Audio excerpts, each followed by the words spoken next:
So for today's video ay magluluto tayo ng Jollibee style macaroni. Sa recipe na to ay gagamit lang tayo ng chicken fillet, niluto at hinimay ko na, carrots, ham, and corn. Tara lutuin na natin. Magisa lang tayo ng bawang at sibuyas gamit ang butter.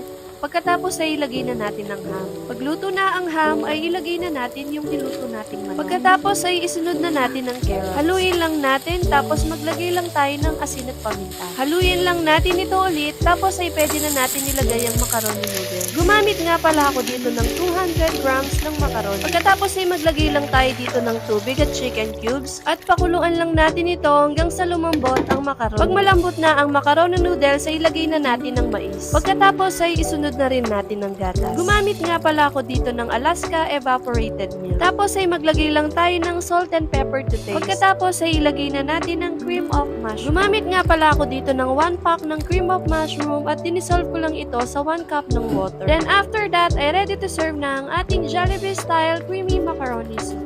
Thank you for watching!